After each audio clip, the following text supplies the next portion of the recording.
Chris, the word is yours. Where that liberty word came from. I'll start with a trigger warning. I am a lifelong nerd, so I speak in numbers a lot because I think they matter. So if we look at the broad sweep of human history, one thing that didn't vary very much was life expectancy at birth. It's been about 30 years, as good as we can construct throughout human history, before the invention of agriculture, throughout the ups and downs. Of course, it rose a little bit when there was episodic but rare outbreaks of peace or good, or success in agricultural productivity. And then things changed a lot just in the last couple centuries. Human life expectancy has gone from around 30 years to over 72 years today. Also, throughout human history, about 90% of humanity lived on less than $2 a day in today's dollars. People were smaller because most everyone was in some degree of starvation. And then we've had this explosion, this more than doubling of human life expectancy. Instead of 90% of humanity living in dire poverty, today it's about 8 or 9%. Still vastly too much. So what drove that? I think the two biggest drivers, the two biggest enablers of this change was the growth of bottom-up social organization. Liberty leads humans to develop prosperity and creates fertile soil, of course, for beauty of all kinds. But that bottom-up social organization didn't hit the economic sector until the middle of the 1800s. The Registration Act in the United Kingdom, general incorporation laws in the United States, where we could shift from mercantilism to actual bottom-up economic organization. The other factor was hydrocarbons, this massive increase in available energy. These two things just transformed human society to be an unrecognizable state today. And now we have ESG movement in the corporate, and I run a public company. We have an ESG movement that in big picture is attempting to reverse both of those.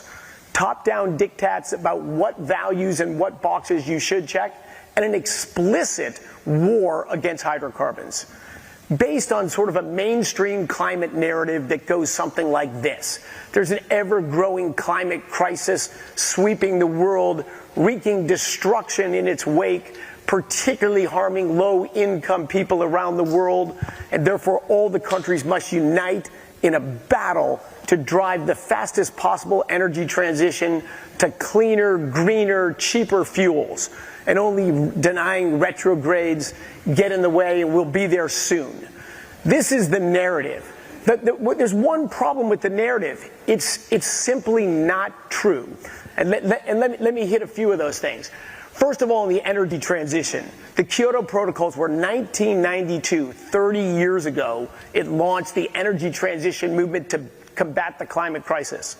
We went from 87% of global energy from hydrocarbons in 1992 and plummeted all the way down to 83% today. 30 years, trillions of dollars of subsidies, countless government mandates, and we moved it 4 percentage points, and all of that in the low-hanging fruit, in the electricity sector, in wealthy nations. And even that small incremental movement drove up the price of electricity in direct proportion to the amount of adopting low energy density, intermittent, unreliable energy sources. It's driven up the price of electricity, driven down the reliability of the electricity grid. There's 10 times as many blackouts today as there was 20 years ago in the United States. This transition has not gone well, and it's not for lack of effort. It's because energy is hard. I went to MIT when I was young specifically to work on fusion energy. I worked in solar energy in graduate school. I worked in geothermal energy for years after that, and I am again today. I don't care where energy comes from. It just has to be affordable, reliable, and help lift humans out of poverty and better their lives. That's what should matter. So all right, so it's hard, it isn't going well, but what about climate change? Maybe that's just the price we've got to pay. But if you look at the data, the biggest narrative today is this extreme weather. 20% of kids report having nightmares about climate change. 20%. So does anybody know, last year was the lowest recorded hurricanes around the globe ever since we've had satellite data, 42 years of data. And of course, in the Intergovernmental Panel on Climate Change reports, there's no meaningful trend in hurricanes, tornadoes, floods, droughts. The only two with a little bit of trend, tornadoes, we don't know why, are going down, and drought is gradually going down because a slightly warmer world is a slightly wetter world. But you never hear this stuff. Politicians, the media, in our schools, again, even in the corporate ESG movement, this is a crisis. The IPCC also does economic analysis. William Nordhaus, a Yale professor, won the Nobel Prize on climate economics. You probably never hear the summary of this work either. The world's warmed about 1 degree C from a 50% increase in atmospheric CO2. And at the current rate of warming, we'll warm about another degree C towards the end of this century. So there's a wide range of economic analysis, and we could critique and should critique. Who knows what the world's going to be like in 80 years? But the range of projections of the impacts from this continued warming range between 0.2% and 2% reduction in per capita income 3 generations from now. So we're going to lose a few months, maybe a year of economic growth in the next 80 years.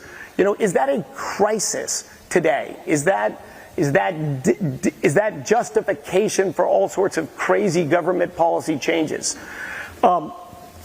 Now look, the trade-off to that, what I call the true energy crisis today, also stuff you don't hear about much, a third of humanity, 2.5 billion people, cook their daily meals burning wood, dung, and agricultural waste inside their homes and huts. I've traveled to many of these places around the world. World Health Organization estimates this kills around 3 million people every year. Every year. That's the death rate of COVID the last 2 years, for which we shut down the world. But these are low-income, poor people. They're not politically popular. No one even talks about them or knows of them. This is a crisis. There's several million more preventable deaths from malnutrition and lack of access to clean water. Women in traditional societies spend about an hour a day gathering fuel wood and about another hour a day gathering water. Both of these problems are transformed immediately with the arrival of a simple propane cook stove and a little LPG canister. They call it liquid petroleum gas internationally. Incredibly easy problems to address. My company is partnering in Africa to help spread this fuel access. 2.5 billion people don't have that.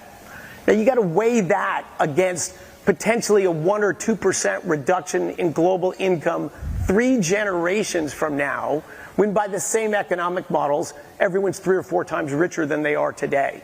So it's real. Climate change is real. There's data behind it. But calling it a crisis, calling it a justification to make energy more expensive and less reliable is simply dishonest. Look what's happening in Europe today. You know, crazy. Even wealthy Sweden has subsidies to help people pay their heating bills. The 2 fertilizer factories in the United Kingdom were shut down because of high electricity prices. The government had to intervene rapidly so they could put one of them back on, because that's the source of industrial CO2, and without that you can't carbonate beer. So this was threatening, this was the start of a real crisis. But Britain briefly decarbonized their beer. Energy poverty is not just a poor country thing. California has highest adjusted poverty rate in the nation today. 10% of Americans have received a disconnection notice on their utilities in the last year, and a larger percent report keeping their homes at unsafe temperatures, not cooling them enough in summer or heating them in the winter. Tens of thousands of people in this country die every winter, low-income elderly people, because not keeping their homes at safe temperatures. So, look, climate change should be based on data and facts and traded off against other things, but it's not at all. It's just a political driving force that justifies control. It's not about reducing greenhouse gas emissions or bettering human lives. My response or response to this was to write a very different corporate ESG report where we lay out this stuff in more detail, called Bettering Human Lives. That's what companies and humans should be focused on.